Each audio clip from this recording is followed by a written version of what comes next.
तो क्या सच में आपको भी मेरी तरह यही लगता है कि बाटा ने अपनी क्वालिटी को पिछले कुछ सालों में बहुत ख़राब किया है?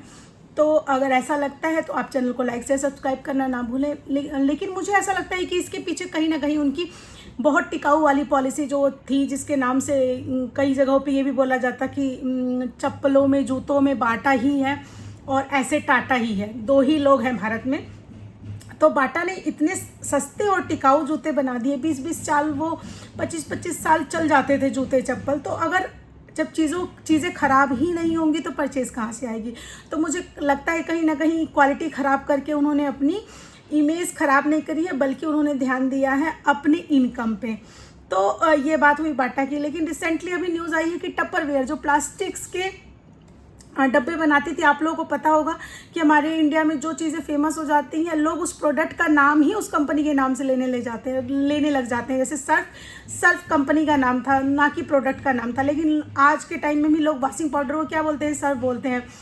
कोलगेट एक ब्रांड थी, एक प्रोडक्ट था, लेकिन आज जिसको भी अपने दांतों को वॉश करना है वो कहता है कोलगेट दे दो मुझे। तो वो एक प्रोडक्ट, इससे ये पता चलता है कि जो चीज़ें फेमस होती हैं उनके प्रोडक्ट को ही नाम बना दिया जाता है। तो ऐसा ही टपरवेयर के साथ हुआ। प्लास्टिक में जो कुछ भी आता था लोग उसको टपरवेयर ही कहते थे। तो अभी रिसेंटली न्यूज़ आया है कि टपरवेयर जो है वो बैंक करप्ट हो चुका है, कंपनी की स्थिति बहुत ख़राब है।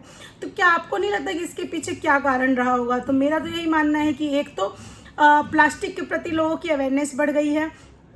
आजकल लोग प्लास्टिक को अवॉइड करते हैं, कहीं ना कहीं इसका कारण डिजिटल प्रमोशन है। लोगों को जानकारी हो गई है कि प्लास्टिक सेहत के लिए अच्छी नहीं होती है। देन उसके बाद जो नेक्स्ट कारण है, मुझे ये लगता है कि उनके प्रोडक्ट बहुत टिकाऊ थे। टिकाऊ वही सेम बाटा वाला कॉन्सेप्ट मैं आप लोगों के साथ शेयर करना चाहूँगी कि कई सालों तक उनके प्रोडक्ट चल जाते थे। जब प्रोडक्ट इतने लंबे चलेंगे तो रिटर्न सेल बहुत कम होगी। और इनकी स्ट्रैटेजी थी कि ये किटी पार्टियों के थ्रू, फीमेल्स के थ्रू या फिर डायरेक्ट सेलिंग करवाते थे। इनका ये नहीं था कि कोई मीडिएटर रख दिया और देन उसके थ्रू बिक रहा है। इनका डायरेक्ट सेलिंग पे ज़्यादा फोकस होता था। डायरेक्ट सेलिंग का ये मतलब कि आप कंपनी से उठाइए और प्रोडक्ट बेच दीजिए, बस ये कहानी थी इनके बीच में। ये किसी को नहीं रखते थे।